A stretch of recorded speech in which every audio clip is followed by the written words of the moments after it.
What's up, fam? Hope you're doing fantastic out there. Today we're taking a look at a concept. This is the Thoth, named after the Egyptian deity of wisdom, brought to you by Greg over at Sparrow Knife Company. Of course, this is the 80s camo carbon version because, of course, that is the one to have. So they do offer a couple of different versions of this, as per usual, with Kansept, ranging anywhere from $200 to $300. The standard micartas are around $200, and then kitted out like this, they're $245. They are offered in either the 20CV or their Damascus blade, which their Damascus is a 9CR and 440 blend, I guess you can say. Specs, you're looking at 3.43 inches, 8.03 overall, and 4.5 ounces. So not too shabby. I have noticed that the knife does feel a little on the butt heavy side. That is just because of how this knife is designed. You've got the larger chunks of titanium here on the butt of the knife, where typically you would have that up here towards the blade itself. So this is kind of reverse, done reverse of how they typically are with these overlays. It's not one where you really feel it though. It's noticeable, but not in a bad way, if that makes any sense to you at all. Anyway, let's go ahead and jump in to the close-ups here as per usual. We're looking at the camo carbon here. So this is the 80s camo carbon, one of my favorite versions of camo carbon. I've got quite a bit of it actually. Again, I really do enjoy this. I love the styling here around the pivot. It really kind of makes the knife stand out. And then, of course, we have the black wash titanium. It does have a 3/4 length back spacer here, solid titanium as well. Really nice milled out pocket clip. Kind of stylized there. It does go in and out of the pocket very nicely. No lefty love on this, no lanyard love on this, so just really clean looks. The lock bar access or lock bar cutouts here are very nice and smoothed off. They're chamfered really nicely. Not going to grab into the pockets or anything. Even right here along the edges, they're chamfered really nicely. So no issues there at all.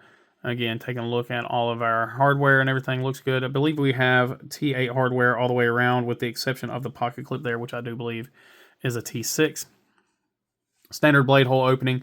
Again, all of your edges are nicely smoothed out. Really no issues with how this knife is designed. Kind of a modified Wharncliffe is what they're calling it here. I guess just because you have that little snub nose there. Typical Kansept branding. You got the Kansept signal there, and then the model number and blade steel. Backside we have the Sparrow logo along with the model name. Nice deep stone wash on this knife. You got a swedge that runs the full length of the blade. Really large hole opening there. Allows you to kind of self-tune your detent. You come up here closer to the pivot, gives you a little stronger detent. A little further down gives you lighter detent. Plunge grind is pretty late. Just usually with a finger tool, you're almost always going to have a late plunge grind. This one is excessively late, so you do have a smile already on the blade there. Not a big deal function-wise, but it does affect it aesthetically. The actual sharpening looks to be good. Even on the smile there, it looks almost the same both sides.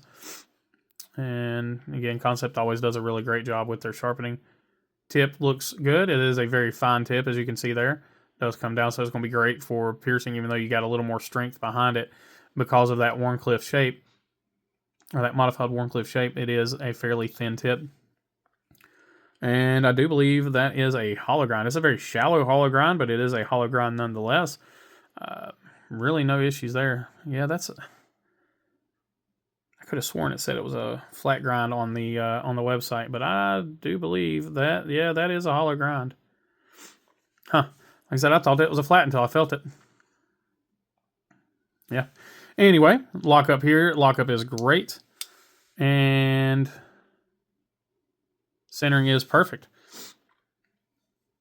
So a little bit on the knife itself as far as how it feels. It's great in the hand. I already kind of alluded to that just with how rounded off everything is. Action is pretty good.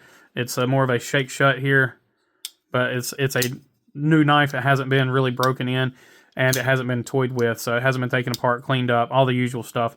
But as far as the opening action, it's great. And then, like I said, you can just give it one good solid shake and get it closed there. But it's not a hydraulic shut or a guillotine or whatever you want to call it.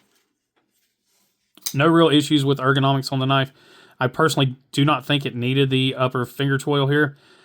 That's just a personal preference. I don't think it needed that. This standard grip is great. And if we didn't have that, if this was just as a sharpening choil, and they didn't have it as much of a finger tool there. They probably could have gotten that plunge grind a little bit better, and it would have gave us a little more of that usable blade. But again, as it sits, we can choke up on the knife and get in there, which is fine. Again, it's just a personal choice to not really care for that. If I'm going to have a finger tool, I want there to be a full finger tool there, and I want there to be a better sharpening angle, better sharpening edge, to have more room for that sharpening, especially if you're going to use a hollow grind like this. They really missed the mark on that, in my opinion. Liner lock access, or excuse me, lock bar access is great. I really do like that. It's very nicely chamfered. No issues there. I do think it's really interesting how they did this with their lock bar, and it is a frame lock, but it's almost like a nested frame lock, because you can get in here and really see how that is. It's actually thinned out the entire lock bar there. So it's like I said, it's like a reverse bolster lock, where instead of having the inserts or the overlays down here and all the carbon fiber up here, or excuse me, all the titanium up here, you've got the flipped around.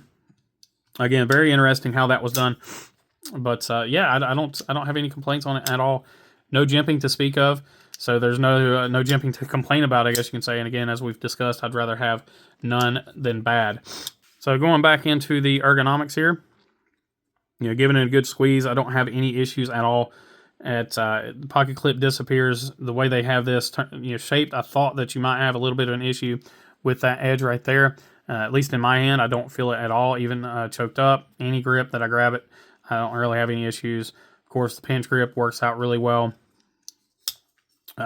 Yeah, great job on this. All right, let's go ahead and take a look at the hardware here. So I do believe we are looking at T6s instead of T8s on the body. All of these are done really well. And then that looks a little large for a T8, but we will try a T8 here first.